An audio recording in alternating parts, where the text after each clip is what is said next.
ನಮ್ಮ ಸಚಿವರಾದ ಮೀನುಗಾರಿಕೆ ಸಚಿವರಾದಂತಹ ಮಂಕಾಳ ವೈದ್ಯನಿಗೆ ಹೇಳೋದು ಮಾತು. ಅವನು ಏನು ಹೇಳೋದ, ದೇವಸ್ಥಾನಕ್ಕೆ ಬಂದಿದ್ದ, ಓಟ್ ಹಾಕೋ ಮುಂಚೆ ದೇವಸ್ಥಾನಕ್ಕೆ ಬಂದ್ಕೊಂಡು ಏನು ಹೇಳೋದ, ಮತ್ತೆ ನೀವೆಲ್ಲರೂ ಓಟ್ ಹಾಕಿ ನಾನು ಈ ಕೋರ್ಟ್ ಬಂದರಿಗೆ ಅಂತ ನಿಮ್ಗೆ ಕೋರ್ಟ್ ಬಂದರ ಆಗದೆ ಇದ್ದಂಗೆ ನಾನು ನೋಡ್ಕೊಳ್ತೀನಿ ಅಂತ ಹೇಳೋಗಿದ್ದ. ಒಂದ್ ಮಾತು ಹೇಳ್ಕೊಂಡು ಹೋಗಿದ್ದ. ಈಗೆಲ್ಲ ಹೋದ ಸರ್, ಮೀನುಗಾರರಿಗೆ ಎಳ್ಕೊಂಡು ದಬ್ಬಾಳಿಕೆ ಮಾಡ್ಕೊಂಡು ಎಲ್ಲರಿಗೂ ಜೈಲಿಗೆ ಹಾಕಿದ್ದಾರೆ. ಮನ್ಗಿ ಅವನಿಗೆ ಬಂದ್ಕೊಂಡಿಲ್ಲ ಅಂತ ನೋಡ್ಕೊಂಡು ಹೋದ. ಅವ್ನು ಹೇಳಿದ ಮಾತು ಉಳಿಸ್ಕೊಂಡ. ಅವ್ನು ಎಲ್ಲಿ ಬಂದ? ನಮ್ಮ ಈಗ ಮೀನುಗಾರಿಕೆಗೆ ಯಾರು ಪ್ರೊಟೆಕ್ಷನ್ ಕೊಡುದು? ಪೊಲೀಸರಿಗೆ, ಕಂಪ್ನಿಯವರಿಗೆ ಪೊಲೀಸ್ ಪ್ರೊಟೆಕ್ಷನ್ ಇದ್ದಾರೆ, ಅಧಿಕಾರಿಗಳು ಪ್ರೊಟೆಕ್ಷನ್ ಇದ್ದಾರೆ, ಮತ್ತೆ ಡಿಸಿ ಅವರು ಅವರಿಗೂ ಪ್ರೊಟೆಕ್ಷನ್ ಇದ್ದಾರೆ. ಮೀನುಗಾರರಿಗೆ ಯಾರು ಪ್ರೊಟೆಕ್ಷನ್ ಇದ್ದಾರೆ? ಮೀನುಗಾರರಿಗೆ ಪ್ರೊಟೆಕ್ಷನ್ ಇಲ್ಲ. ಮೀನುಗಾರರು ಎಲ್ಲಿ ಹೋಗುದು ಸರ್? ಮಕ್ಕಳು ಇದೆ, ಹೌದು. ಇಲ್ಲಾದ್ರೆ ನಮ್ಮನ್ನು ಸಾಯಿಸಿಬಿಡಿ, ನಾವು ಒಂದೇ ಸಲ ಹೋಗ್ತೀವಿ ಸರ್.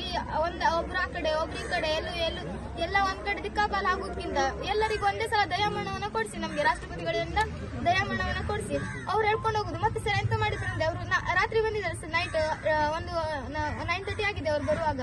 ಬಂದ್ಕೊಂಡು ಅವ್ರು ಹೇಳ್ತಾ, ಅವ್ರ ಹತ್ರ ಎರಡೇ ಯುದ್ಧ, ಮಹಾಯುದ್ಧ ಅಂದ್ರೆ ಅವ್ರ ಕೈಯಲ್ಲಿರುವಂತ 2 ಶಸ್ತ್ರ ಅಂದ್ರೆ ಒಂದು 140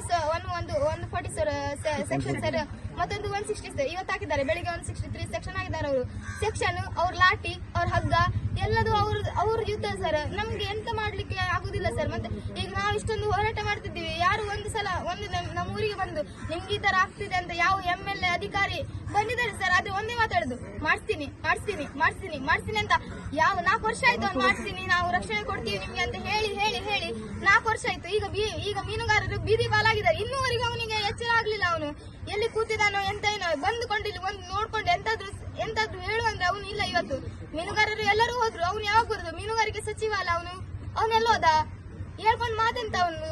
ಬರ್ತೇನೆ, ನಿಮ್ಮೊಟ್ಟಿಗೆ ಇರ್ತೇ, ನಾನಿರ್ತೆ, ಇವ್ರಿರ್ತರು ಬರ್ತರು ಅಂತ ಹೇಳ್ಕೊಂಡು ಇವತ್ತು ಬಂದ. ಎಲ್ಲ ಮೀನುಗಾರರಿಗೆ ಕರ್ಕೊಂಡೋದ್ರು ಸರ್. ಅವನು ಬರ್ಲಿಲ್ಲ.